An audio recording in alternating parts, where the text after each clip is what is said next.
Bueno, nosotros somos con Meli Comandes, yo soy Valeria Jorge, somos parte de un programa que se llama Abordaje Integral contra las Violencias en el ámbito de la salud pública. Nosotras nos toca como equipo descentralizado de asistencia trabajar la parte asistencial y desde hace ya 2 años y medio estamos articulando con la guardia ante situaciones de casos críticos y de alto riesgo. Y nos viene pasando que hay muchas situaciones de... Ay, qué bueno. Perdón. Sí, buenas. Llegamos tarde.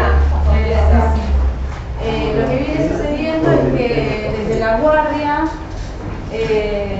nos están informando de situaciones de altísimo riesgo y se vienen presentando como muchas dudas en términos de lo que tiene que ver con el marco legal, las incumbencias profesionales y demás cuestiones. Por eso convocamos a Soledad Toledo, que ella es médica legista del Servicio de Área Programática y Redes en Salud del Hospital de Pacheco y a su vez es médica forense de policía de la provincia de Buenos Aires. Nosotras junto con Meli también formamos parte del Servicio de Área Programática y Redes de Salud de acá, de este hospital. Así que bueno, la idea es, hicimos varias preguntas que se las pasamos a Sole de, muchas cuestiones que vienen transmitiendo los compañeros y las compañeras para poder, que nos ayude un poco a despejar todas estas dudas y poder trabajar un poco también en términos de protocolo, que eso la idea es ir haciéndolo en una mesa de trabajo, que después lo vamos a estar convocando. ¿Querés comentar del precursero? Sí, ¿querés? Antes de empezar. Y bueno, eso de mi parte sí.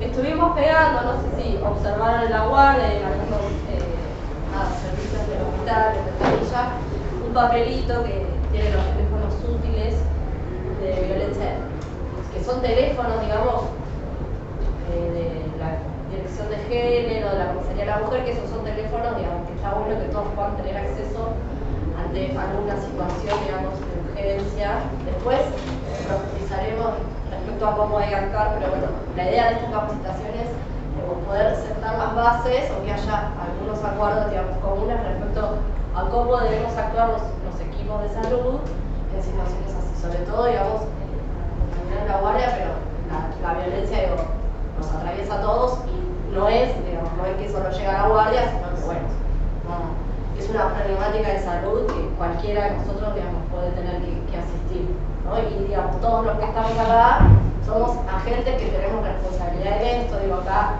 no hay solo médicos, hay enfermeros, están los abogados, está acá los compañeros de la policía, de seguridad, administrativos, digamos, y todos tenemos alguna responsabilidad y alguna competencia en relación, en principio, a la detección, ¿no? Y después, digamos, ver cómo se arma ese circuito en relación a ese caso y a pensar como una estrategia de abordaje. Bueno, gracias, Sole. No, gracias, Isabela, por la presentación. Qué bueno que estén. ¿De qué comisaría son? Somos de custodia y traslado detenidos, pero estamos a cargo del POLAT del hospital. Soy médica del SAPS, del Hospital de Pacheco, y soy médica de policía de Cuerpo Médico San Isidro, soy yo. Perfecto. San Isidro, el Cuerpo Médico Forense, abarca una jurisdicción que va de Vicente López a Pilar. Muy raro que nos caiga algo de San Martín igual, pero a veces pasa con víctimas. Igual acá nosotros atendemos muchísimo de Carapachay, Martelli. ¿Esta abarca esa parte? Claro. Ok. Entonces sí, los veo yo también. Bueno, la idea de hoy, las chicas me pasaron, como les dijeron, unas preguntas, que básicamente son las mismas preguntas que son los fantasmas comunes que detecto que hay en todos los médicos de guardia. Este es un trabajo que venimos haciendo desde el SAPS del Hospital de Pacheco hace ya 2-3 años, a raíz de que yo empiezo a trabajar, yo les cuento un poquito, empiezo a trabajar en la policía, empiezo a recibir víctimas de situaciones por razones de género o víctimas por delitos contra la integridad sexual, y los precarios que nos traen eran insuficientes, y la mayoría, en el caso que yo estaba recibiendo, eran del hospital, de mi hospital. Entonces, empecé a generar como un debate con mis compañeras que son licenciadas en trabajo social, licenciada Zurdo, que no me pudo acompañar hoy, pero está presente, y empezamos a debatir de qué pasa con esos precarios, y ahí empecé a preguntar en la guardia por qué no se hacían, o por qué se hacían insuficientes, o por qué no sabían. La mayoría me decía que no sabían qué función tenía el precario, y ellos tomaban en cuenta como que era algo que nadie lo iba a leer y que iba a quedar bollando. Entonces, a raíz de eso empecé con estas presentaciones, y las preguntas que ustedes me pasaron eran las preguntas comunes, como qué es el precario, qué función tiene, la documentación médica, preguntas de documentación médica, historia clínica, certificados, y demás. Y en base a eso es lo que nos vamos a dedicar hoy. Y yo les puse acá unos objetivos, parece re largo, pero les juro que es bastante conciso. En el marco legal son las dos leyes, que es la 17.132, que es la ley del ejercicio legal de la medicina, y la ley 26.529, que es la ley del derecho del paciente. En base a eso, lo que yo quiero que se lleven de hoy son puntos muy claves con diferenciar qué es una responsabilidad médica, una responsabilidad profesional, cuáles son las obligaciones a la entidad clínica. ¿Cuáles son las obligaciones que tenemos los médicos? Yo hablo de médico porque, bueno, soy médica, pero para que se entienda, uno cuando trabaja en guardia hay un equipo interdisciplinario, entonces está bueno que se sepa esto. Y quiero que se lleven un término que es seguridad jurídica. Y eso es respecto a la documentación médica. Y hacer una diferenciación, porque muchas veces otro mito o fantasma que hay en la guardia es esto no me corresponde hacer porque esto es para el médico de policía. Entonces, con médico forense. Entonces yo lo que les traigo es la diferenciación de lo que hay que hacer en la guardia versus lo que hacemos los médicos de policía, que es el rol del médico legista. Bueno, y acá les puse un poco lo que es el precario médico, cuáles son las denuncias obligatorias, esas las voy a ir nombrando a medida que la vamos avanzando en la charla. Y les traigo un poco, como estoy hablando del precario médico, víctimas de violencia por razones de género, les traigo un poquito lo que es la introducción de lesiones, que es lo que debería figurar en un precario, ¿sí? Y qué sería el abordaje. Yo les cuento un poco cómo está el recorrido de todo eso. Para meternos un poquito en la charla, les traigo esto que es el Código Hammurabi, seguramente lo escucharon nombrar en algún momento. Hammurabi, allá en el Imperio Babilónico, lo que hizo fue recompilar leyes, ya en ese tiempo, en el 1700 a.C. Estas leyes tenían como una base en común, que era una diferenciación muy marcada de clases, y la ley del ojo por ojo. Pero acá lo que me llamó la atención son estas traducciones, que son, por ejemplo, si un médico hizo una operación grave con el bisturí de bronce y lo ha hecho morir, o bien si lo operó de una catarata en el ojo y destruyó el ojo de este hombre, se cortarán sus manos. Esa era la sentencia que había. O por ejemplo, si un médico hizo una operación grave con el bisturí de bronce e hizo morir un esclavo, dará otro esclavo equivalente. Ahí está la diferenciación de clases. Y si operó una catarata con el bisturí de bronce y ha destruido su ojo, pagará en plata la mitad de su precio.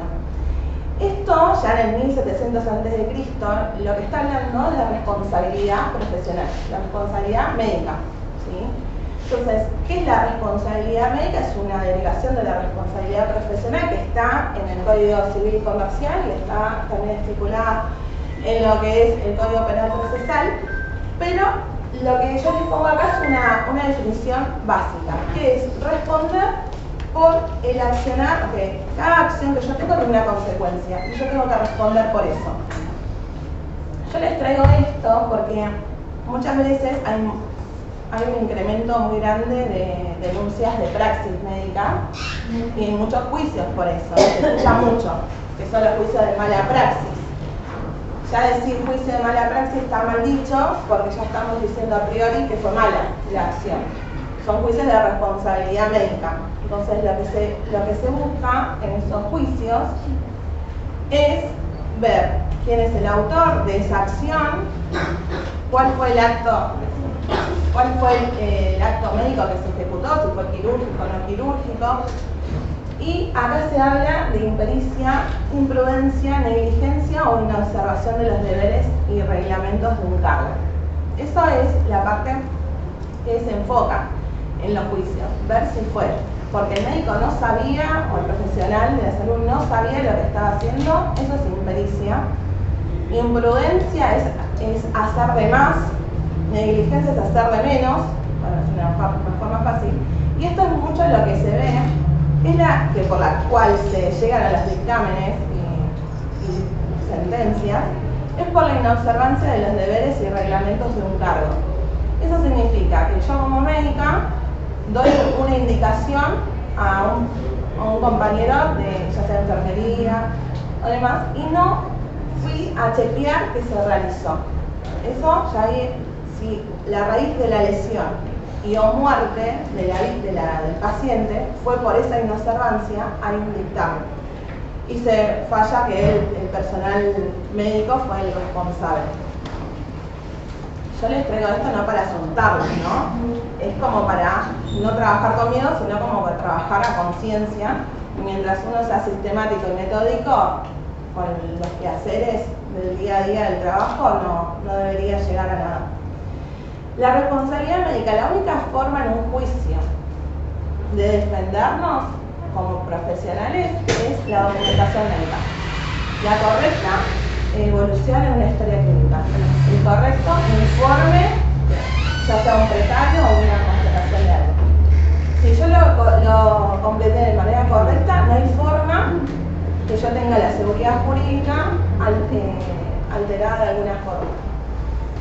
Es nuestra única, eso lo dicen desde que nosotros entramos en medicina, siempre nos dicen, lo que no está escrito en una historia clínica no se hizo. Y eso es real, porque no es solamente hacerlo bien, hacerlo con pericia al accionar profesional, sino también saber documentarlo. Son las dos cosas. Eso siempre es un tema con los médicos, porque seguramente hacen bien su tarea como médicos, pero no lo saben evolucionar. Y ahí está el tema. La ley nos obliga, por igual manera, a realizar con corrección el acto médico y la documentación de manera igualmente idónea. ¿Sí? Si bien el médico no está obligado a hacer, ¿no? a resultado, la única especialidad que está obligado a dar resultados es la de estética, es la única, pero de todas las demás somos medios. En ese hacer, recuerden que se nos puede reclamar esto: imprudencia, negligencia, impericia, falta de ética y violación del secreto. Y después está lo que son las obligaciones médicas, están enumeradas, yo no se las voy a leer para no aburrirlos, en el artículo 19 de la Ley del Ejercicio Legal de la Medicina, que es la de 7132. Ahí están enumeradas todas las obligaciones que tenemos como médicos. Eso está bueno que lo sepamos como equipo interdisciplinario en un hospital, ¿no? Porque todos deben saber cuál es, porque muchas veces dicen, no, esto no me corresponde. Y en realidad está estipulado por ley, es una obligación, es un deber. Y si bien acá van enumerando, ¿no? Yo les puse como un resumen, todo esto es puro resumen mío, ¿sí? Prestar la colaboración que les sea requerida por las autoridades sanitarias en caso de epidemias, pandemias, eso ya lo vimos con lo del COVID. El inciso 2 y 3 habla de casos que es una obligación legal de asistencia en vía pública o en domicilio. Y el 3 habla de esperar a que llegue un colega y tomar los datos y ver que realmente sea derivado a un hospital o un centro de atención. Y habla de en los estados de inconsciencia, cuadros psiquiátricos, las lesiones graves en accidentes, tentativas de suicidio y víctimas de delitos. De eso hablan esos incisos. El inciso 4 habla de no llevar intervenciones quirúrgicas que modifiquen el sexo del enfermo. Y esta fue derogada, así que esta ya no existe, este inciso. Fue derogada por la Ley de Identidad de Género.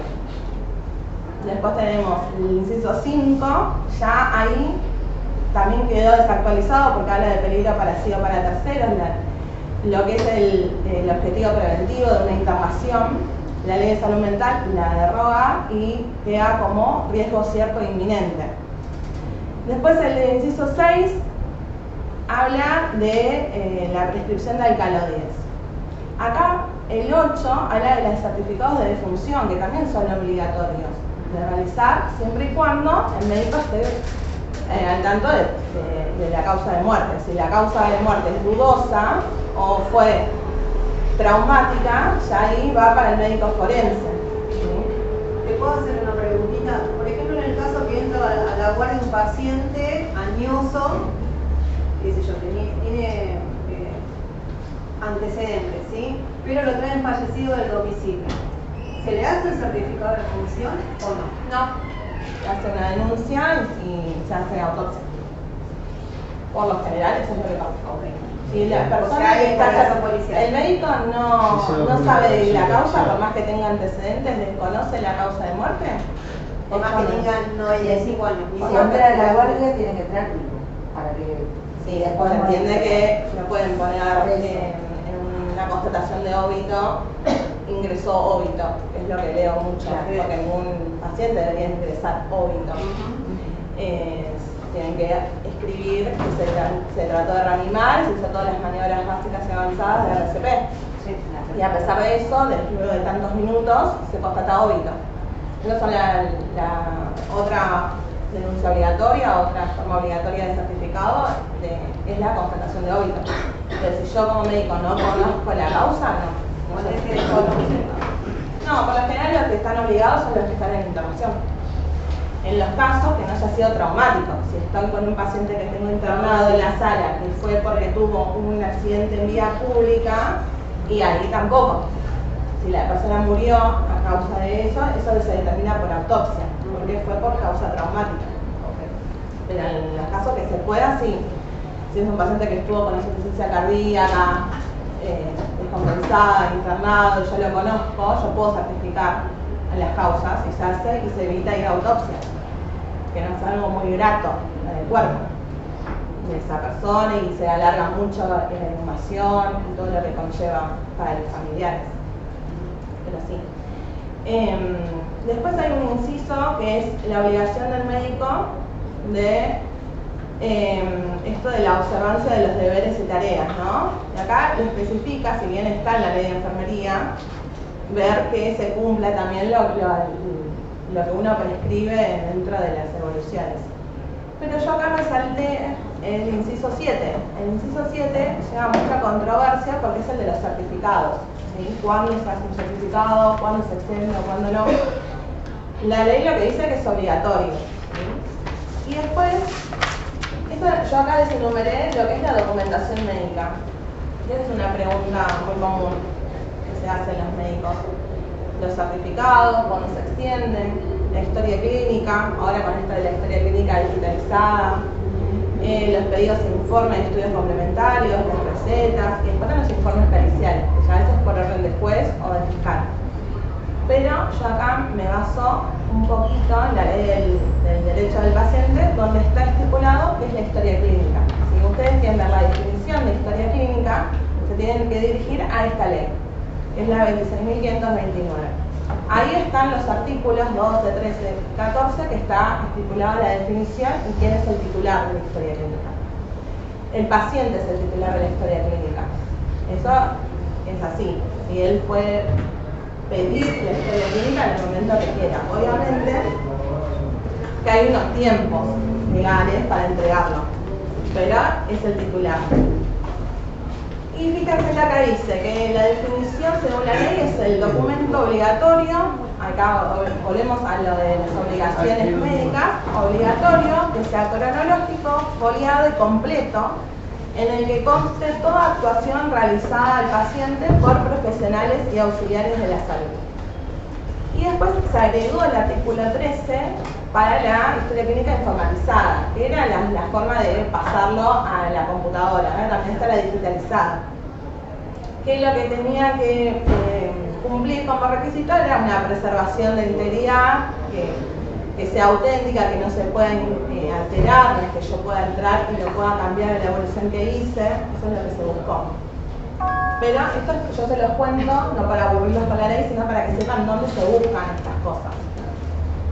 Y acá les traigo un fallo de la Cámara Nacional Federal Civil y Comercial, es de Cava, pero me pareció interesante. El fallo decía, era un juicio de praxis. La persona le habían generado una lesión gravísima. Y él era la familia que había denunciado mala praxis de parte del equipo de salud. Entonces ahí el fallo fue, yo les cuento cómo se hace en esos casos. Se secuestra la historia clínica, ¿no? La primera que se hace. Se secuestra la historia clínica, el forense hace un informe de cómo quedó la víctima, si está lesionada, o la autopsia en caso de si falleció. Y se hace un informe pericial con puntos muy puntuales que nos piden los fiscales y que se responde a ver qué tan responsable fue el actor médico. Entonces en este fallo formó la sentencia. Dice, si bien el llenado defectuoso de una historia clínica no constituye en forma autónoma un supuesto de responsabilidad, los defectos y omisiones en su confección ante la falta de toda prueba por parte del médico autorizan a extraer presunciones en su contra. ¿Sí? Acá qué había pasado, acá había hojas en blanco, en este caso había tachaduras, había días que no habían sido evolucionados. Seguramente no fue la causa el mal actuar del médico, fue que se hizo una presunción en su contra porque había faltantes en esa historia clínica. Sobre eso mismo, obviamente la constatación de una lesión y demás es más del orden médico. ¿Qué pasa con el resto de los profesionales? ¿De ¿Se qué? emite información? Si tiene el mismo Sí, valor porque legal, todo profesional que esté matriculado está dentro de responsabilidad profesional. Sí. Pero bueno, acá yo lo que les traía era eso, ¿sí? Acá en este fallo a mí lo que me llamó la atención fue que decían, aceptaríamos realizar, esto fue lo que se escribe literal, lo que buscaban los abogados, ¿no? Aceptaríamos realizar la escritura de nuestro hogar en un documento incompleto, legado de abreviaturas desconocidas, confeccionado con una letra indescifrable. Eso también se aplica a nosotros, los médicos, que usamos muchas abreviaturas, y ahora con esto de que está digitalizado, más todavía, queda más clara la letra, pero hay mucha abreviatura, eso siempre, por lo menos una vez hay que, las que son HTA, que es hipertensión, que son conocidas no tanto, pero hay algunas que ponen todo abreviado. Pero bueno, eso con respecto a la historia clínica de las evoluciones, tiene que haber una correcta evolución. Después con los certificados médicos, está en el inciso 7 de las obligaciones médicas del artículo 19 de la Ley del Ejercicio Legal de la Medicina. El certificado médico es un seguro, es lo que significa, viene del latín, certificatio, seguro, indubitable, cierto. Es un testimonio escrito, o sea que yo lo tuve que haber visto, realizado por alguien que ha comprobado ese hecho que se describe. Obviamente puede haber privados o públicos y hay ordinarios y oficiales. Se ve mucho esto, por guardia no se realizan certificados, en realidad no se debería, entiendo a qué se está orientando, que son los de reposo, ¿no? Los que te piden un reposo de 48 horas, 72, entiendo eso. Pero en realidad una constatación de la asistencia no se le puede negar a nadie por ley. Nosotros damos las constancias, piden muchísimo acá en la guardia. Pero bueno, eso del certificado médico justamente es el médico. Cada profesional. Cada si quiere indicar el reposo lo hace. Sí, acá lo que dice el inciso 7 es cómo tiene que estar escrito. Forma manuscrita, letra imprenta, mayúscula, que sea legible, que esté siempre formulado en un idioma español en este caso, fechadas, firmadas. No habla específicamente del sello que tiene que estar, pero por jurisprudencia tiene que estar el sello. Ahora, a lo que vamos. Certificación de lesión. Entonces yo les dije que yo quería como diferenciar lo que es en el caso de una víctima por una situación de violencia contra o la integridad sexual o por violencia por razones de género. se hace la denuncia. Se pide un precario médico, entre comillas, se le dice así. Se le dice precario a lo que en realidad es una constatación de lesión, una certificación de lesión. ¿Sí? Se dice precario porque tiene que ser acotado, ¿sí? No tiene que estar muy pensado. Se puede realizar tanto un servicio de guardia como un consultorio. La mayor parte viene por guardia.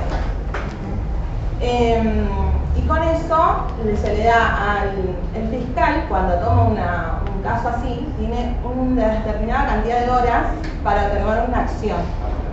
Se puede aprender durante tantas horas, después o se libera o no respecto a ese precario. Ese precario después se envía desde la comisaría al médico legista de la policía. Y el médico legista de la policía lo que tiene que hacer es un reconocimiento médico legal. Eso es otro tipo de certificado. Eso sí es una incumbencia pura y exclusivamente del médico de policía, que es lo que nosotros en la jerga conocemos como RML, que es reconocimiento médico legal. Carolina. Pero lo que tienen que hacer desde guardia es un precario. ¿Me puedo hacer una consultita? Si la paciente no quiere qué? No quiere que hagan el precario, denuncia o quedarse horas esperando que vengan a evaluar lo que fuera. ¿Y por qué no querría? Por miedo de que se volviera a su casa y que la... ¿Estamos hablando de una persona adulta? Sí. Si no quiere denunciar, eso es de ¿Tiene que hacer igual el precario o no? No, pero tiene que estar constatado, evolucionado en el lugar que corresponda, en el libre de guardia o en la parte informatizada que ustedes dicen, digitalizada. No tiene que estar correctamente evolucionado de todas formas. Igualmente ahí depende del carácter de la lesión. Exacto. Ahí tenés que ver si la lesión es grave o gravísima, es obligación del médico denunciar. Si la lesión es leve, o sea ambulatoria, que se puede retirar tranquilamente, es potestad de la víctima. En ese caso, ponerle que ella no quiere hacer la denuncia y uno lo hace porque tiene lesiones graves. ¿Vos la podés Puede retener hacer en el la médico. guardia? No. Puede hacer el médico. O sea, si tiene lesiones graves va a estar internado. Exacto. Porque las lesiones graves son las que te imposibilitan para Sí, es que trabajar por más de 30 la días. diapo que viene. Ahora lo hablamos. Sale el precario, porque esto era una de las preguntas y también de la dirección de género. ¿Lo escribe solo el médico o puede escribir en el precario el resto de los profesionales? Lo que es lesión física, solo el médico. Okay. Ahora, si se quiere, se puede evaluar a la paciente, se debería evaluar a la paciente como un grupo interdisciplinario en la guardia y se puede adjuntar a ese precario un informe por psicología y trabajo social. Eso se puede hacer. Sí. Ahora, lo que hacemos los médicos de policía es otra cosa. Con eso, ustedes, la parte asistencial, hacen una constatación. Es decir, viene una víctima y yo veo que tiene una equimosis, un hematoma, una escoriación. Esas serían leves. Leves son, según el artículo del Código Penal, son las que curan en menos de 30 días. Es decir, estas lesiones que yo les digo, escoriación, hematoma, equimosis. Ahora, cuando son graves o gravísimas, es más fácil de discernirlas, porque graves son las que curan en más de 30 días. Es decir, lo más frecuente son fracturas, ¿sí? O que haya puesto en peligro la vida del paciente. Esas son las graves. Y las gravísimas estamos hablando de una discapacidad permanente. Ahora, los médicos de policía recibimos esos precarios que hacen los médicos de guardia en los casos de que la víctima ya no, por lo general, si se les da un turno, somos muy pocos los médicos de policía, somos muchos, por lo menos no sé. Deberían ser más. Deberíamos ser más. Ahora tenemos una baja, antes por lo menos en San Isidro donde yo trabajo éramos uno por día, haciendo absolutamente todo. Ahora tenemos 2 bajas, o sea que somos menos, lunes y martes no hay médico.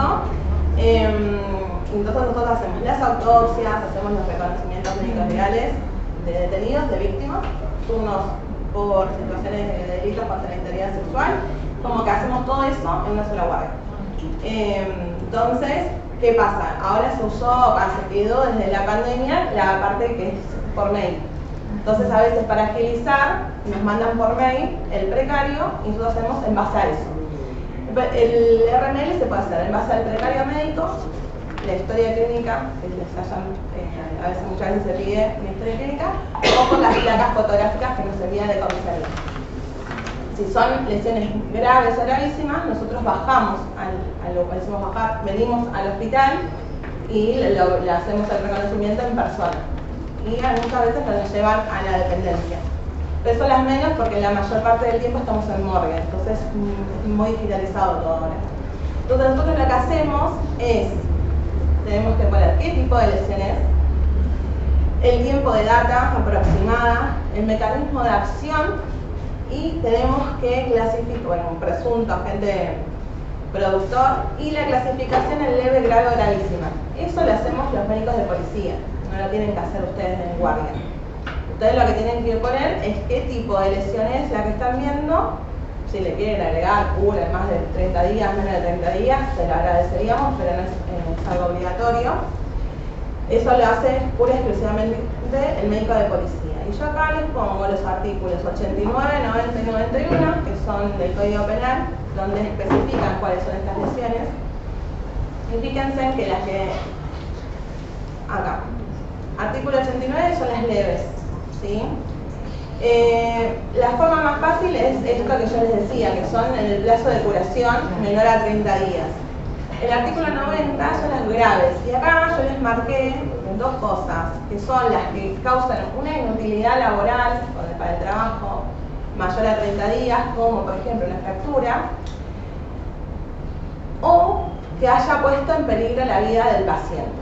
Y ahí toma mucha relevancia que se atienda a esa víctima, estamos hablando de víctima, con un equipo interdisciplinario. Porque el peligro de vida, en el caso de que haya quedado intubado con asistencia respiratoria y demás, eso es fácil, se puso en peligro la vida. Pero muchas veces los mecanismos fueron, no sé, o por asfixia, por estrangulación, en esos mecanismos. Entonces está bueno evaluarlo porque muchas veces visibles no quedan las lesiones, quedan más internas, pero estaría bueno el informe interdisciplinario para ver el potencial riesgo que se sufrió la víctima. Eso se toma muy en cuenta. Pero bueno, el artículo 90 habla de eso. Tengo una preguntita. Sí. Un poco con la coyuntura, al menos de acá de nuestro hospital. Obvio. Nosotros tenemos guardia que es interdisciplina, salud mental, que tiene psiquiatría, psicología y Sí. trabajo social. A veces la persona no tiene una lesión, una herida notoria o grave en lo físico, pero sí ve la persona que te está diciendo no quiero volver a mi casa, me vine con los chicos a la guardia porque me quiere sacar a los chicos. En el adjunto que nuestro equipo deja en la historia clínica, a ustedes les sirve a los fines de evaluar el tipo de lesión, el informe que hace incluso trabajo social en la guardia. Sí. Sí, con esta manifestación de la... Sí, le sirve al fiscal en realidad. Nosotros, Bueno, sí, pero ustedes a los fines de hacer la clasificación del tipo de lesión, sí, también. también. Y otra cosa que hace poco, es casuística, creo que hasta el motivo por el cual las chicas se pusieron a buscar tu participación acá, por situación de algún consumo problemático, a veces nos llegan pacientes que vienen escapadas de la situación violenta, pero cuando vienen acá y relajan, se quedan durmiendo capaz que un día entero porque acá encontraron un lugar donde calmarse, digamos. El precario, la certificación de lesión, salió a la guardia siguiente, ¿me entendés? Entró a ponerle, no sé, un jueves, pero recién en la guardia del sábado pudo comunicarse con la persona que después refirió que fue víctima de violencia y demás. No hay problema, porque a nuestro equipo nosotros le dijimos, bueno, no podemos hacer nada, si la persona durmió por la situación que sea durante 24 horas y hay una diferencia de lo ocurrido en la historia clínica, con dejar constancia en la historia de todo esto que ocurrió, no habría inconveniente. Debería ser así. Debería ser así, exacto. Una correcta evolución de toda la intervención que se tomó. ¿Sí? Ahora, como decía bien, comisario, como jerarquía. Sí.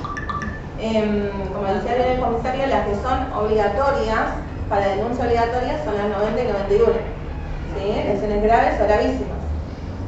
Las leves, si la persona es mayor de edad, tiene que denunciarlo a ellos. Yo lo que hice en el hospital y sirvió mucho, que mejoró un montón en los tipos de precario que después recibir. Es algo más conciso, es marcar por lo menos, tomando que esto es derecha y esto es izquierda, en qué sector lo estoy viendo, y les marqué los tipos de lesiones que puede haber y que solamente me lo tildaron. Eso mejoró mucho. No sé cómo hacen acá los precarios. Los hacen, no sé en qué formato. A mano en recetario. En la mano en recetario. Ninguno No, hacia crear no tienen. Ese tipo de formulario en La Matanza lo implementaron por el tema de violencia de género. Claro. Más que nada. Sí. Entonces todas las intervenciones por violencia salen en algo parecido a eso, como para evitar después Sí, como que haya confusiones o... Tenemos un modelo, Y se queda ahí ese precario. tenemos un modelo armado de cuando hay alguna bala, eso que usa. Claro, igual, perdón, como que escuché dos conversaciones, no te escuchaba vos de atrás, pero acá perdón que me meto en lo que están hablando, pero el precario a veces se lo puede llevar a la policía porque lo acompaña a la víctima, pero si no, se lo tiene que entregar a la víctima, que lo solicita, y se deja si pueden dejar una copia o lo dejan conservado. Te hago una consulta. Nosotros en nuestro hospital tenemos el acta, que hace toda la narración del médico, con todos los datos. La misma información que tenemos en el acta está en un recetario, que es el que viene a retirar el personal policial. Lo que no sabía es si la víctima lo tiene, si le podemos dar el precario. Es que es una certificación de lesión, eso para el paciente, independientemente que sea víctima o no. Obviamente, cuando quien retira ese certificado, digamos, con todas las Muchas lesiones, veces, que no es lo correcto, pero muchas veces pasa que la víctima va a hacer una denuncia y le dicen que no le toman la denuncia sin un precario, por ejemplo. No es correcto eso, pero a veces pasa. Y Pasa claramente. No, es que pasa eso nuevamente, que la comisaría nos manda a la víctima a buscar el precario y nos teníamos entendido que solamente se le da al oficial, que venga de la comisaría. No, eso es el caso que acompañe la comisaría, que es lo que muchas veces pasa, que acompaña a la víctima. Pero si no, la persona puede venir y decir, mira, me acerqué, lo puede decir incluso, me acerqué a la comisaría, me están pidiendo un precario y eso es un certificado, está dentro de las Lo que obligaciones médicas. hacemos es que lo retira mi comisaría, que comisaría lo retira, que agente y Bueno, ese es el caso que lo acompaña, claro. Sí, pero la certificación, la constatación de lesión es para la víctima. Okay. Es una cuestión de nomenclatura. Cuando lo pide la policía le llamamos precario, cuando lo pide la víctima le llamamos certificado. Exacto. Pero es lo mismo. Es lo mismo, por eso yo le puse entre comillas precario, en realidad es un certificado médico. Que lo puede hacer como dice el doctor, lo pueden hacer a manuscrito, siempre y cuando esté esto que yo les digo, qué tipo de lesión vieron y en dónde, en qué lugar anatómico, incluyendo derecha e izquierda, y ya con eso se puede hacer el médico de policía. Sí. No, ¿qué importancia tiene el precario en situaciones como las que me están llegando? Si está así tan acotado, ¿cuál es el curso? ¿Una causa puede caer o no se abre una causa por esto? ¿Cómo es el...? Sí, acá el comisario me puede corregir. Lo que pasa es que pero... el tema del precario siempre es importante porque hay mucha gente que toma la determinación de hacer la denuncia pasado un tiempo prudencial. Entonces, la persona que es víctima de unas lesiones leves tiene hasta 2 años de tiempo, conforme la ley, para hacer la denuncia por decisión propia. Y lo mismo para mayores que son víctimas de algún tipo de abuso sexual, siendo mayores. En menores cambia porque ahora con la ley Piazza tienen otra posibilidad de hacer la denuncia, pero básicamente es facultad de la víctima. Entonces, si ustedes no le dan el precario, no lo extienden, o esta persona no lo guarda, no queda constancia en ningún lado de qué tipo de lesión tuvo. Y si normalmente nos vamos a encontrar con que los pacientes son recurrentes, o sea, son los mismos pacientes que sufren la misma violencia, la cual puede ir creciendo, decreciendo, dependiendo del ciclo en el que se encuentre de violencia la víctima. Eso es importante siempre dejar constancia. ¿Por qué? Porque vienen cosas de vieja data o está el famoso la mató y nunca jamás Claro, el nadie... tema es sin el precario, es tan acotado. No, y es que con que describas la lesión, lo que dijo la doctora, con que vos describas la La lesión... fecha se refiere cuando pasa, que no hay ningún... Por eso, por ejemplo, Cuando el ejemplo que dice base de datos. Que no está especificado qué lesión hubo ni dónde. Eso creo que se está refiriendo. ¿Qué pasa con eso? Con eso que sale del hospital y se le da curso a la denuncia. La denuncia se hace, pero después y la víctima tiene que aportar otro tipo de pruebas para certificar eso. Para armar un poco esto, tuvimos una reunión con el fiscal de género y lo que él nos decía era que con esta poco recurso que tiene el médico legal, que el precario termina siendo como con lo que él decide si una persona queda apresada o no. Si no, no es importante. Claro, no es menor en función de que no solamente en lo histórico, sino que en ese momento él, en 24 horas, tiene que decidir si esa persona, si ese agresor queda detenido o no queda detenido. Entonces, que muchas veces él nos decía que su único instrumento es nuestra certificación de lesiones. Por eso él hace hincapié en eso, el fiscal de género de Tigre era Montellaga en ese momento, ahora ya no está en Montellaga, está otro fiscal, pero lo que él decía era de tomar medidas, esto es la importancia que tiene un precario, porque muchas veces pasa esto, que hasta que llega el reconocimiento médico legal de parte del médico de policía, a veces se demora mucho por esto que yo comentaba, que no somos muchos médicos de policía, entonces es importante que esté bien hecho. Sí, se puede caer, puede caer de la nada, sí, obviamente. Acá la que se ve perjudicada es la víctima. Por eso digo, la importancia de... No sé acá, doctor, usted es el jefe de guardia de acá. Sí. Bueno, no sé acá cómo será, pero por lo menos yo hablo de lo compartido en sí, lo que yo tengo duda queda claro cuando es una lesión grave de uso obligatorio, por ejemplo, un herido de bala, que hacemos la intervención policial. Sí. Ahora, ¿qué pasa si llega una víctima lúcida, consciente, con una lesión considerada grave, como una fractura de órbita, sí, y la paciente no quiere hacer la denuncia? Pasa que ahí es lesión grave y es denuncia obligatoria del paciente. También es denuncia obligatoria. Exacto. Sí, sí. Aunque no haya consentimiento de la víctima. Eso tiene que No, es que haber. no necesitas el consentimiento. No, porque es lesión grave. Pero ante la duda también puede hacer el médico la denuncia. ¿Cómo? Si el médico tiene duda de lo que relata la víctima, también puede hacer la denuncia. ¿Dudas en qué Y sentido? no sé, si entra una persona y se me entra con un brazo, no sé, el brazo quemado, y dice, no sé, se me cayó el café con leche, el brazo. Y si el médico no le cierra el relato, también puede hacer la denuncia. Pasa mucho en menores eso. Cuando menores el famoso sí, se cayó de la escalera y todas esas cosas. Es que- Una mujer adulta que tiene una fractura en el pie, no vamos a hacer la denuncia. Pero ante la duda el médico ¿Pero una puede fractura hacer. no sería grave? Si te cierra el relato, no la Tiene haces. lesión grave, Pero si vos como médico ves que entró la paciente, el marido está al lado, el tipo no se despega, no deja que le interrogues, no deja que le intervengas, ahí estamos ante una situación en la que el profesional tiene que pedir la colaboración del resto para separar a la persona lesionada del supuesto atacante. Una lesión grave más sospecha de que haya un caso de Pero violencia. es clarito, el tipo que le pegó y le quebró la pata va a estar al lado de ella y no se va a despegar. Porque lo que le tiene miedo es a la denuncia. Igual es un caso como que es obvio. Sí, no, es una cajita, está cerrado. Pero después está el caso de una persona.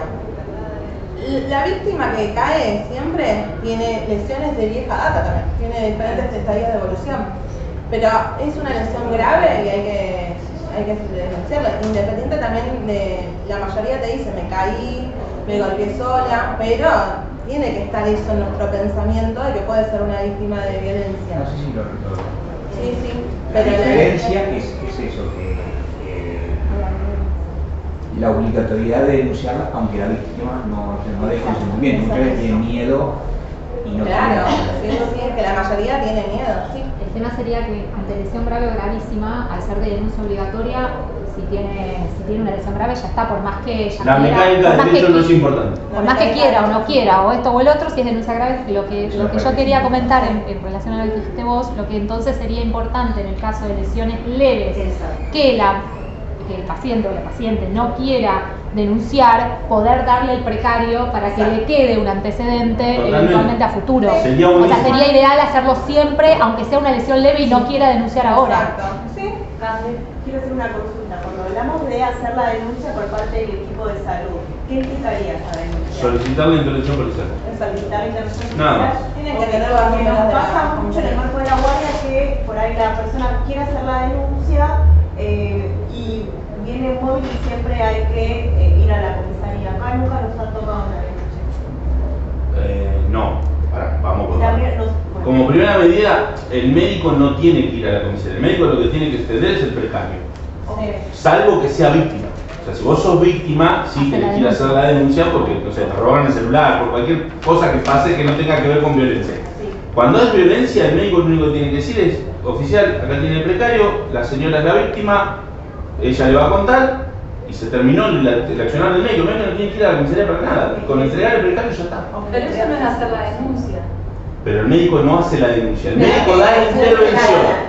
Legal, a ver, la denuncia básicamente, el concepto de denuncia es cualquier noticia criminis que se comunica a una autoridad policial o judicial. O sea, la noticia criminis, el dar conocimiento, puede ser por cualquier medio, hasta telefónicamente, al 911. Eso es hacer la denuncia. Nosotros desde acá, con el solo hecho de hacer la solicitud de ustedes, ya está. Sí. Y si no lo hizo el médico de guardia y lo detectó el grupo interdisciplinario al otro día, con una comunicación mediante nota al área de violencia de género, que en este caso acá está la Comisaría de la Mujer de San Martín, se hace la denuncia vía escrita y no hay que ir a ningún lado presencial. Hasta hoy en día están habilitados canales digitales de todas las fiscalías por mail. Pero me parece que la diferencia es porque uno por ahí le llamamos denuncia a todo y en realidad la diferencia me parece importante marcar es la diferencia entre denuncia e intervención, ¿no? La intervención es una denuncia en sí. Ok. Nosotros decimos denuncia y pensamos que es ir a denunciar a la comisaría. No. Es ir a la comisaría de la comisaría. En la práctica la intervención policial la hace la administrativa por invitación del médico. Llama a la comisaría donde sea. Sí, porque después tenés que tener un seguimiento, porque a veces llamás varias veces a la comisaría y no viene nadie. Sí, pero por lo general es una llamada y ya está hecha la intervención. En el caso de una lesión gravísima, cuando es un baleado, es automático. Lo bueno, sí, lo de los baleados es más rápido. Y lo de los accidentes de tránsito normalmente todos vienen con intervención policial desde el lugar del hecho porque se actúa de oficio. Lo que sí tenemos que establecer es que haya un canal en el cual todos nos aseguremos que en casos graves de violencia, estamos hablando de violencia de género, ¿no? En casos graves de violencia de género se efectúe sí o sí la intervención policial. Entonces, que el equipo interdisciplinario del hospital tenga comunicación directa con la gente de familia de la policía, que son un área especializada solo en eso.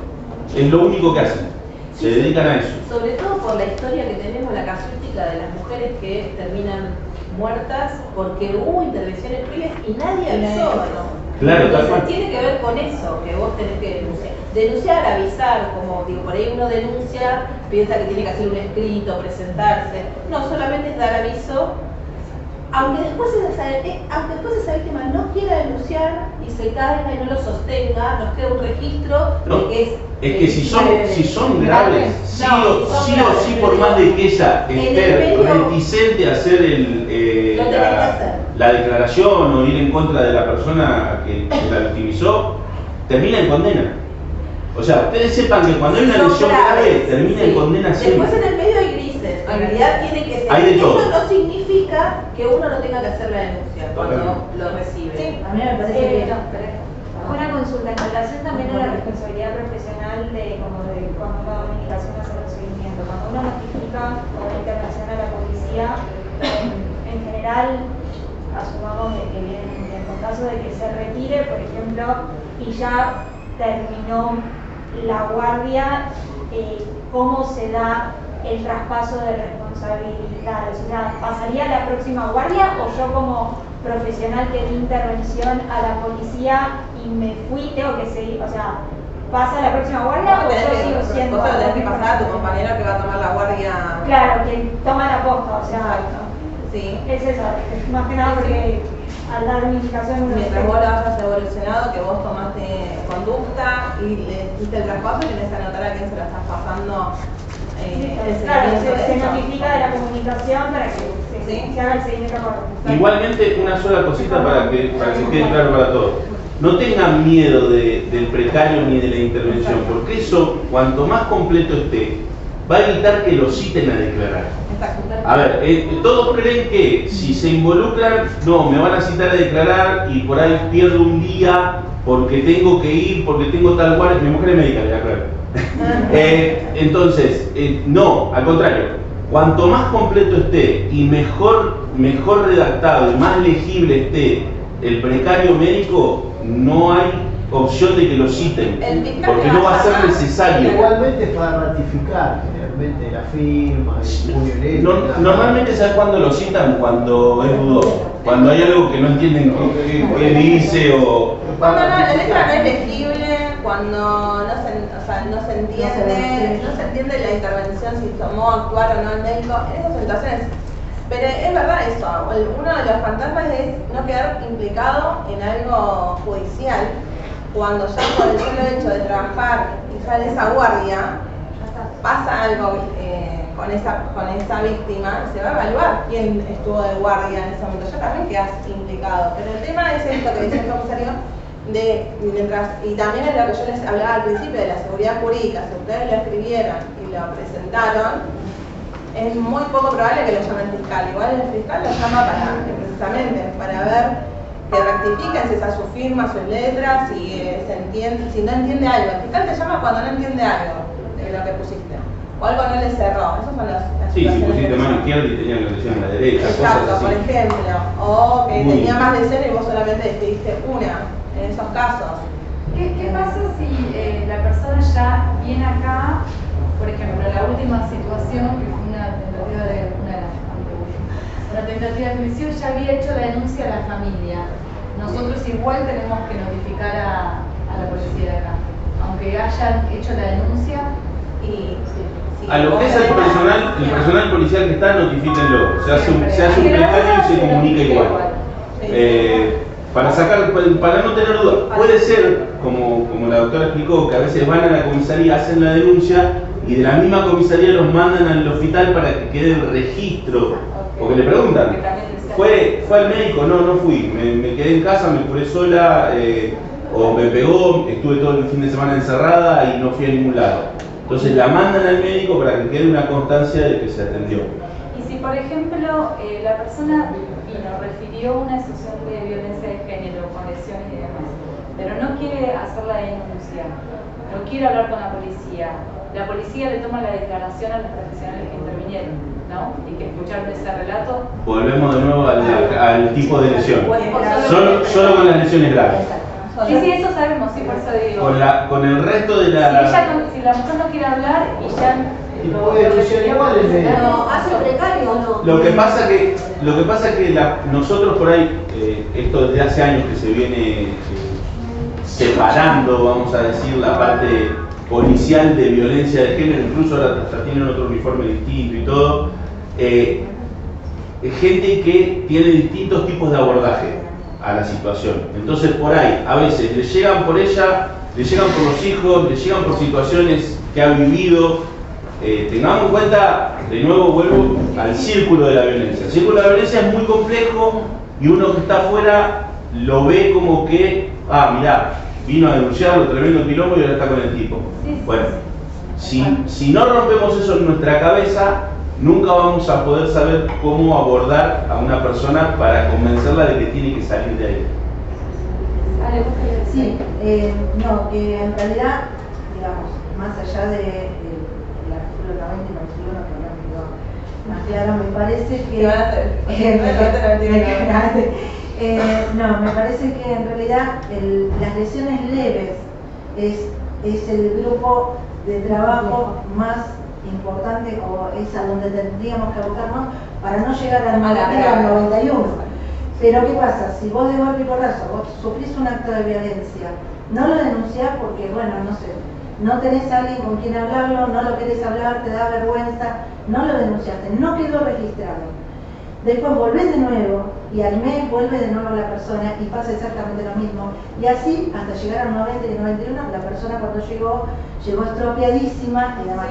O sea, me parece que habría, no sé, en este caso, que ver algunas herramientas para que el artículo, que no me sale cuál es el número, el 89, se pueda trabajar mucho de otra manera y que se queden registradas las víctimas con lesiones leves, aunque no quieran ser aunque no quiera la persona. Yo creo que la función que tienen estas charlas es precisamente como mostrar la problemática que estamos teniendo, que se genere esto precisamente, que es un debate, que tengamos hasta la presencia de un comisario. Me parece como que ya empezando así, me parece que ya arrancamos como para ponerlo en la cabeza, viste que vos dijiste, 90 y 91, ¿no? Pero porque uno no puede pensar algo que no lo sabe, ¿sí?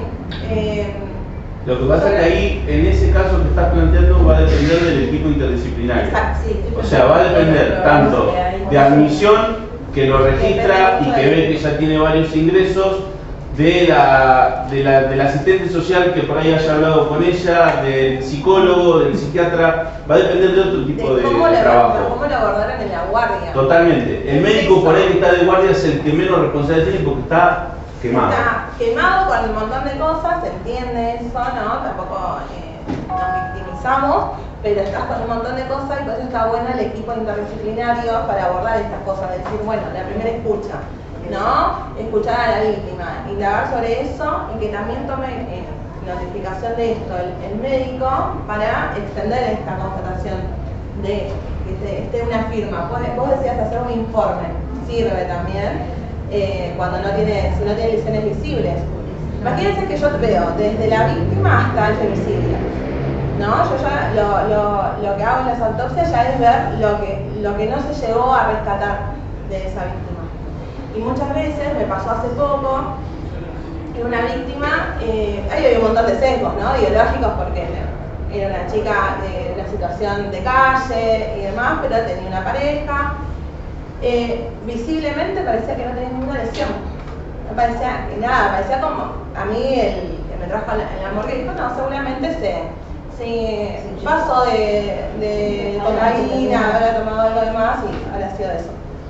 Cuando yo abro la vía de que ahí estaba la lesión. Claro, no tenía lesión visible, pero tenía las lesiones internas. Entonces ahí ya cambió la carátula. Pero les quiero decir, es como que cuando uno lo ve desde todo, la función también de estas charlas es eso, decir, bueno, no llegar al femicidio, ¿qué se puede hacer antes? ¿Sí? Es lo que vos planteabas. Que haya un equipo EDA, que haya el equipo del SAPS en el hospital, me parece que es un cambio bastante del paradigma de una guardia, ¿no? Pero de pensarlo. Pero bueno, pensaba en los equipos interdisciplinarios, en la guardia, que por ahí hospitales que ya lo tienen hace un montón de tiempo, antes era imposible que un traumatólogo te diga, che, escúchame, veo que esta piba no me cierra el relato. Y hoy, después de tanto tiempo de transitar la guardia, vos ya tenés con quién, porque probablemente el traumatólogo no tenga por qué sí tenerlo en su cabeza, pero no intervenir en eso. Entonces, al principio no nos derivaban una situación, que vos decías, pasó esta persona, como no me dijiste, y hoy ya es como, che, mira, vino una mina con esto, no me cierra, no quieren atenderla. Entonces, eso hace también que podamos llegar antes. El equipo interdisciplinario de la guardia es necesario, tenemos que tratar de pedirlo 24 horas, porque la realidad es que todo viene tan complejo que una sola mirada no abarcamos nada. O sea, si no trabajamos en equipo, pensando en la complejidad como se nos presenta el cuerpo en la guardia, es como complejo poder llegar a tiempo también. Sí, yo trabajo en la parte de adquisición de guardia. Yo le contaba a la chica el otro día que viene la mujer, es verdad, también lo que decís que generalmente viene con el marido pegada, siempre vienen ahí. Entonces se presenta la mujer en la ventanilla, el marido pegado atrás, y la mujer, que me estaba hablando, que yo noté que estaba nerviosa y demás, me hacía señas con los ojos y me señalaba atrás al hombre. Entonces lo que hacemos nosotros es automáticamente avisar a la crayera, decimos la situación que alarma y enseguida la hacen pasar. O sea, prioridad, urgencia es pasar a la paciente que sola. Entonces decimos, pasa la situación y pasa sola. Bueno, ahí es otra parte del equipo, pero digo, es esto. Importancia desde la acción. Quieren varias personas, o sea, son muchas. Como también digo que también yo soy partidaria de que también el hombre puede sufrir violencia del género femenino, ¿no? Porque yo lo veo en Ventanilla también, que es la voz cantante, el que dirige, se llama, qué sé yo. Lo traigo porque, y vos pensás que es el hijo el que participa, en realidad no lo deja ni siquiera hablar al hombre, ¿entendés? Entonces un día le dije, hay que indagar un poquito por el tema también de qué dolencia tiene para poner prioridad o no. Entonces le digo, ¿él puede hablar? Sí, él puede hablar. Y él con una cara de temeroso, y bueno, digo, eso también. Y salir a ver realmente, más allá que sea hombre o mujer, ¿qué caso nosotros podemos hacerlo pasar por urgencia, ¿entendés? ¿Se entiende lo que digo? Sí, se entiende, sí. Igual nos enfocamos en este caso en la víctima por razones de género. Sí. Obviamente violencias hay de todo tipo, pero no, la violencia no es porque es hombre, en el caso de este es porque somos hablar mujeres. de ser humano, Claro. Pero sí. Bueno, acá yo les puse como para que vayamos. Una preguntita como más puntual en relación a la de la comisaría. Por ahí nos hablamos de la intervención policial. ¿Sería con o tenemos que contactar a la octava en este caso? En caso de violencia de género, lo que yo recomendaría es directamente a la comisaría de la mujer de San Martín. ¿Por qué? Porque la octava le va a decir, salvo que sea un caso grave, que haya que hacer alguna detención inminente o que el victimario esté presente acá en el hospital, en el cual sí van a intervenir otros actores, normalmente la tramitación la van a hacer ellas. Entiendan que aparte de la parte penal, en cuanto a violencia, también hay una parte muy importante civil.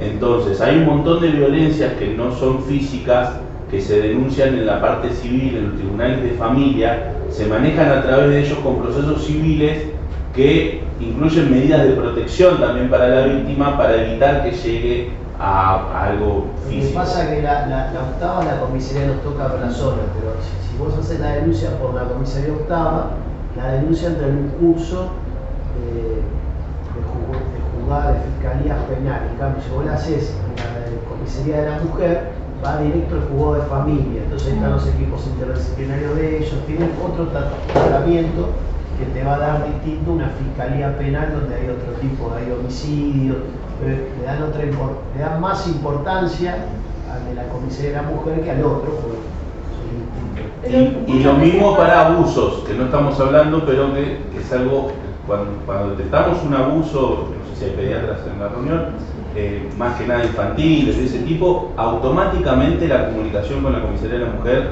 para que se ponga a trabajar en el equipo interdisciplinario, porque son situaciones que, si bien nosotros la vemos a veces en vivo y en directo o en situaciones muy recientes, para probar y demostrar y proceder a la detención del autor, necesitan ciertas medidas que ellos son los que están capacitados para realizarlas. Pero, ¿qué pasa? Porque a veces se ha llamado a la comisaría y te dicen no tenemos móvil disponible para venir. ¿Y ahí qué hacemos? Se llama al 911 y se explica la misma situación o se realiza la denuncia vía mail. Sí, el 911 funciona cuando la comisaría no quiere o porque te dice que no hay. El 911 funciona y en general tiene. ¿Se puede hacer con Mi Seguridad, por ejemplo, la aplicación Mi Seguridad también? Me mataste, ¿qué es eso? No no, tengo no, ni idea. Hay una página de la Policía Nacional de Fiscalía. De Fiscalía, MPBA. Es una precarga, porque después te llega a ratificar. Vos podés hacer la denuncia por una precarga y te queda ahí. Yo creo que al médico de guardia lo que más le conviene es 911. No te dio bola, o sea, lo pasaste a administración y a admisión. Llamó, ¿no? Te dijeron, mirá, no van a venir. Y levantá el teléfono, llamá al 911 y decirle, mirá, pasa esto en el hospital Belgrano, necesitamos un móvil. Viene el móvil, le dan la intervención y ya lo que tienen que hacer. Normalmente igual, cuando son cosas muy graves, ya vienen con algo de oficio desde el lugar, que eso es otro tema, pero nada, para que no se vuelvan locos. Gracias. No, por favor. Si no te convencen a la comisaría, llamas al 911. Sí, el tema fue el oficio. Después claro, de encontrar algo de oficio, ahí me convencí. No, de oficio cuando se interviene en el lugar del hecho. Por ahí llaman, va un móvil y va el móvil del SAME, se lleva a la víctima al hospital, pero la policía quedó en el lugar interviniendo y por eso después el precario lo viene a buscar el día de San Quintín. No le dan cuenta. Eso es de oficio. Pero bueno, esto es como una conclusión de lo que estuvimos hablando, ¿no? Que no se niega la entrega de ningún tipo de constatación de atención, la importancia de la seguridad jurídica para todos los profesionales que estamos en la salud, utilizar la letra clara y legible, fecha y firma. Y si seguimos esta recomendación, que se escribe de forma completa, metódica, sistemática y a veces ilustrada donde está ubicada la lesión, no hay forma que uno se olvide o se equivoque. Bajamos mucho el porcentaje de equivocación en estos casos. Y la buena relación médico-paciente, ¿no? Eso evitamos muchos juicios de praxis. Esto yo les ponía con respecto a las lesiones, ¿sí? Esto es más orientado a los médicos, pero está bueno como que se sepa, es muy básico. Son estas lesiones leves que estábamos hablando, que son las externas, que pueden ser contusiones, que son contusiones y pueden ser excoriaciones, fimosis, hematoma, que yo les decía hoy. Después están las lesiones cortantes, las punzocortantes, las contusocortantes. Esta es la que mayormente se equivocan cuando la describen y la ponen como cortante. Y después están las lesiones internas. Pero a mí lo que me interesa, como que se lleven, es cuando hablamos de lesiones contusas, hablamos de un mecanismo de acción, de golpe o choque, con o contra un elemento de superficie dura, de borde romo, se le dice, para que el borde romo hace que no haya una disolución de continuidad. Después esto que estuvimos charlando hoy, ¿no? La violencia es un problema de salud pública. Sí, esto que decía el ciclo de la violencia, el comisario, nosotros lo vamos a ir viendo cuando viene la guardia y le vamos a ver los picos, ¿no? Pero también hay que discernir estos momentos donde tienen quizás la luna de miel, que vuelven con el agresor, y hay que saber diferenciar que la víctima, además de lesiones agudas, viene con lesiones crónicas. Acá yo les pongo lesiones agudas por violencia de género, ¿no? Lesiones físicas, pero también hay lesiones psíquicas, ¿no? Acá hay un equipo de salud mental también acompañando, para decir bien. La lesión física de la parte médica, nosotros les podemos decir es qué tipo de lesión, dónde está ubicada y qué tiempo evolutivo tiene. Pero después están las lesiones psíquicas agudas, que es esto de una primera reacción, de autoprotección, de sobrevivir, esto en un estado de shock, de negación, ¿sí? Que vienen con miedo, como decía el doctor. Que están con esto que es el síndrome de la mujer maltratada, ¿no? Una persona de baja autoestima, con una depresión ya bastante crónica, reacciones con estrés, una sensación de desamparo, impotencia. Entender que viene en ese contexto la víctima, que puede tener ya esto de larga data y ya venir con dolores crónicos, ¿sí? Sospecharlo también en el consultorio, no solamente en la guardia, que puede venir con cefaleas, dolor de espalda, lesiones gastrointestinales y demás, y que hay que sospechar que por lo menos 40 o 45 vienen con agresiones sexuales, ya sea por parte, independientemente de que sea la pareja o no, ¿sí? Y hay que saber escuchar. Esto es como víctimas, evaluación de una víctima de delitos contra la integridad sexual también, ¿no? Que eso también es muy manejado, pero también cuando no haya delito contra la integridad sexual, también las víctimas contra violencia por razones de género, ¿no? La escuchar lo que dice el paciente. A veces los médicos no tenemos capaz ese tiempo, por eso está bueno apoyarnos en nuestros compañeros del equipo interdisciplinario y se escucha, hacer una atención asistencial. Esto yo se los traigo porque también genera mucha controversia cuando se hace la denuncia, cuando no. Es más claro cuando la víctima es menor de edad, ¿no? Porque ahí ya sabemos que es denuncia obligatoria, pero cuando interviene el médico de policía, ¿sí? Nosotros en la parte de guardia tenemos que hacer una revisación médica, ¿no? No es necesario que sea específicamente un ginecólogo para la primera atención, ¿no? Descartar lesiones internas y eventual internación. Un laboratorio que incluya toxicología, iniciar la profilaxis, ¿sí? Hacer, según lo mismo, la denuncia obligatoria si son graves o gravísimas, ¿no? Y confeccionar el precario médico de atención también en estos casos. Nosotros los médicos de policía intervenimos.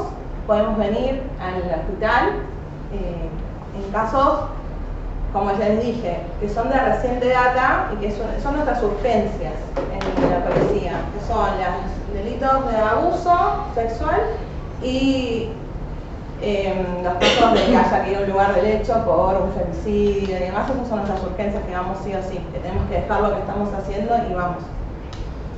Si es menor de edad, la denuncia es obligatoria por la persona que toma conocimiento, ¿sí? No solamente el médico. Si es adulto, es instancia privada, pero salvo lo mismo. En el artículo 90-91, en las denuncias también se hace esto, como lo estuvimos charlando, por el profesional de salud. O que sea incapaz, porque acá tratan O mucho que sea psiquiátrico. incapaz, es verdad. Totalmente. La comisaría es encargada de comunicarse con el cuerpo médico forense, o sea, no es que haya una línea directa con el forense, sino que eso es a través del, cuando toma conocimiento la comisaría. Cuando es de reciente data, nosotros decimos menor de 72 horas de evolución del caso de los delitos contra la integridad sexual. Ahí baja el médico de policía el lugar, o sea, el lugar del asistencial donde esté. Si es más de 72 horas, es por turno, por consultorio. Y ahí hacemos nosotros nuestro informe, ¿sí? Ahí hacemos un pequeño, volvemos siempre evitando la revictimización, si ya hizo la denuncia, se puede leer, a menos que la víctima haga un relato espontáneo. Se escucha, se agrega el informe, se hace un examen exhaustivo genital, paragenital, extragenital y anal, y se hace eso. Por lo general es con turno con médico de policía femenino, pero en mi caso yo soy la única. Entonces, cuando es de reciente data, muchas veces va a bajar un compañero masculino, no hay otro médico, pero siempre se trataría de que sean femenino el personal, y el personal policial que acompaña también debería ser femenino, ¿no? Y bueno, para ir terminando, me pareció como que se hizo un re lindo debate igual, vamos redondeando la importancia de pensarlo, ¿no? Esto que dijimos, tanto en guardia como en consultorio. No subestimar los efectos en la salud de un episodio de violencia, evitar el sesgo ideológico, esto de minimizar, negar, omitir, buscar responsable, culpabilizar, castigar a la víctima, que muchas veces pasa. La importancia de esto del abordaje interdisciplinario y entender la violencia de género como un problema de salud, que no se va a resolver solo con la denuncia, sino con seguir acompañando a esa víctima.